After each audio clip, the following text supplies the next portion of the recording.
good morning mga kapaps. Nandito tayo ngayon sa Makati mga kapaps. Hantay-hantay muna tayo rito ng pasahero mga kapaps. Nakaparada tayo rito. Parking fee ng Makati 60 pesos isang oras mga kababayan. So, papahinga muna tayo. At habang tayo po ay nagpapahinga mga kapaps, ay pag-usapan natin muna ng kaunti itong salin ni Bongo mga kababayan, para na lang tayo pinangloloko nitong mga politiko, lalo na si Bongo, si Robin Padilla. Okay na si Robin Padilla, medyo may kalakay ng kanyang salin. Ito si Joel Villanueva, ito si Chis Caldero, si Chis Escudero na 18 million 18 million o 19 million. Si Bongo naman mga kababayan 32 million. Talaga tayo pinagloloko ng mga itong politiko mga kababayan. So pakinggan natin itong interview kay Atty. Bueno mga kababayan, at isang vlogger din na pinagtatawanan si Bongo mga kababayan. Pakinggan natin. Ombudsman, nirekomenda na si Joel Villanueva, nirekomenda na si Ingoy Estrada, itong si Yusek Bernardo ng DPWH. So malalaking isda ito na gusto. Si Bongo ba? Si Bongo. Bongo hindi pa ano, no? Hindi pa. Bongo may sariling complaint filed by Senator Trillanes. Yes nga pala, tama, oo, partner. Nag-file ko doon ng plunder and kamakailan of graft and corruption sa RA 3019. So even without the ICI endorsing meron investigation of Bongo, ando doon na naman si Trillanes, dumirekta na sa talagang hindi kayo tinitigilan ni Trillanes, Bongo. May private citizen na dumirekta sa ombudsman to investigate Bongo. Correct. Dahil parang narinig ko nga kanina sa isang interview, no, dito sa DZXL, sino ba yung panghapon? Si kay Rachman Lourdes. Ginausap niya si Trillanes. At ito nga si Trillanes ay hindi makapaniwala doon sa deklaradong statement of assets and liabilities.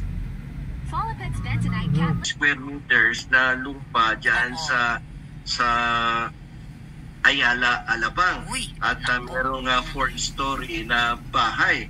Bagamat siya ay may ari-arian na ganyang kalaki, at meron siyang mahigit 20 sasakyan, according to Senator Trillanes, the statement of asset ay naglalaman lamang ng 30 million something, which is hindi nagmamatch doon sa kanyang assets na talagang nakikita ng publiko. Abay, pag ikaw pumunta dyan sa Ayala, Alabang, ang isang property dyan, lupa pa lang, baka between 50 to 100 million. Wala pang bahay. Mahal doon. Or even more than, depende kung corner lot pa yan. So, in the case of Bongo, who is living now in Ayala, Alabang, na with 4-story na bahay, definitely it would cost around more than 100 or 200 million pesos value, market value. Ayala, Alabang, attorney. Diyan yung mga sasakyan niya na nakikita ng ating publiko kapag siya ay lumalabas. So, ang estimate nga ni Sonny Trillanes is that the motor vehicles of Bongo is approximately around worth 200 million pesos. So, kung mga kalahating bilyon may asset si Bongo. Yun lang yung nakikita pa lang natin dyan sa may Ayala, Alabang. Imagine, no? So dapat lang siguro, sabi ni Sonny Trillanes, nasampahan ng kaso itong tao na to, sapagkat ito din ay napaghihinalaan na nagkaroon ng joint venture, no, agreement with Diskaya couple na nag-flourish talaga ang kanilang negosyo during the Duterte administration 2016. But if you will try to check daw the records of Bongo and his family, hindi mo naman makikita na may mga national project itong kontrata na nakukuha sa gobyerno, puro lokal. Pero nung pagdating ng administrasyon ng Duterte ay ando na, nagpasukan ng malalaking kontrata ng Diskaya couple in partnership with the family of Christopher Bongo. Go, CLPG. Yun, naku, matindi. Ano? Family. Hindi mo naman makikita na may mga national project itong kontrata na nakukuha sa gobyerno, puro lokal. Pero nung pagdating ng administrasyon ng Duterte ay ando na, nagpasukan ng malalaking kontrata ng Diskaya couple in partnership with the family of Christopher Tesoro Go, CLPG. Yun, naku, matindi. Ano? Hindi nagmamatching statement of assets and liabilities niya doon sa actual market value ng property niya dito sa may Ayala, Alabang. At magtataka ka din kasi alam ko si Bongo is dati lamang parang assistant during the mayorship of Rodrigo Duterte. Yeah, kanang kamay no? Ganun eh. O parang kanang kamay, alalay, utusan, o ano ipagawa sa'yo, yun ang gagawin mo, palagi nasa likod, tagahawak ng bag, tagahawak ng barel.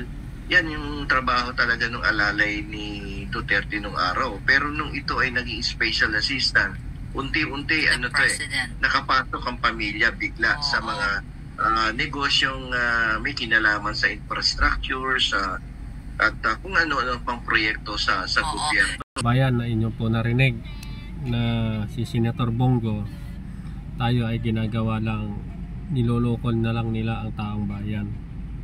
Kapag sila ay nasasakote, nasabihin nila mga wrong information, fake news, pero ang katotohanan sila ang fake news, mga kababayan. Kaya hindi talaga sila nagsasabi ng totoo. Na ang isipin mo, salin niya is 32 million. Tapos ang kanyang nakatira sa Ayala, Alabang. O, di ba? Ayala, Alabang wala kang 100 million doon, wala kang bahay, wala kang lupa. So ngayon doon isa nakatira sa Ayala, Alabang, mga kababayan. Mga kababayan, pakinggan natin ito si isang vlogger na kababayan natin na pro-administration din, mga kababayan, kung anong masasabi niya sa salin ni Bongo, mga kababayan. High blood. Bye. Up. Naman ako guys, at ayan na, naglabas na si Bongo ng kanyang salin. At ang halaga at ang worth ng kanyang salin 32 million. Ang galing, di ba? Naniniwala ba kayo? Huwag kami lokohin nyo. Pero guys, alam nyo ba, ito sa mga bobong didilis may ipapaintindi ako sa inyo ngayon. Alam nyo ba na ang paglalabas ni Bongo ng salin na ito na 32 million ay pagpapatibay lamang na isa sa kanila ni Fentaboy ay sinungaling? Ngayon, kayong mga didilis ang magdidesisyon. Sino sa dalawang ito ang sinungaling? Papakitaan ko kayo kung bakit sinungaling ang isa sa kanila. Ito, panoorin muna natin ang video. A daily dose of your medicine. Bongo intervenes in 15 billion. Who gave you idea he can intervene? Where is his signature? Where is your statement? And where is your even a point of reference? Dumadata, ang dami talaga kita sa akin. Ba't ano ba, hindi ako mag-ibang puro bilyonaryo to? Bilyonaryo pala Sa totoo lang. Putangin na ba? Tanong niyo kung sino yan.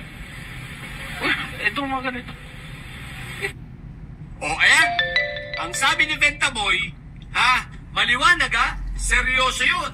Yung pinanood yung video, yan ay galit si Fentaboy dyan. At seryoso siya na tinitira niya ang Rappler at ang Inquirer. Ano ang sabi ni Fentaboy? Bilyonaryo si Bongo. Hindi pa siya senador, bilyonaryo na. Di lalo na lumaki senador pa. Kaya tanong, bilyonaryo ka tapos 32 million? O ngayon, isa sa inyo ang bobo. Isa sa inyo ang sinungaling. Ang tanong, sino? O mga didilis, sino sa tingin ninyo ang sinungaling? Sa mga solid didilis dyan, papayag ba kayo na ang sinungaling ay si Fentaboy?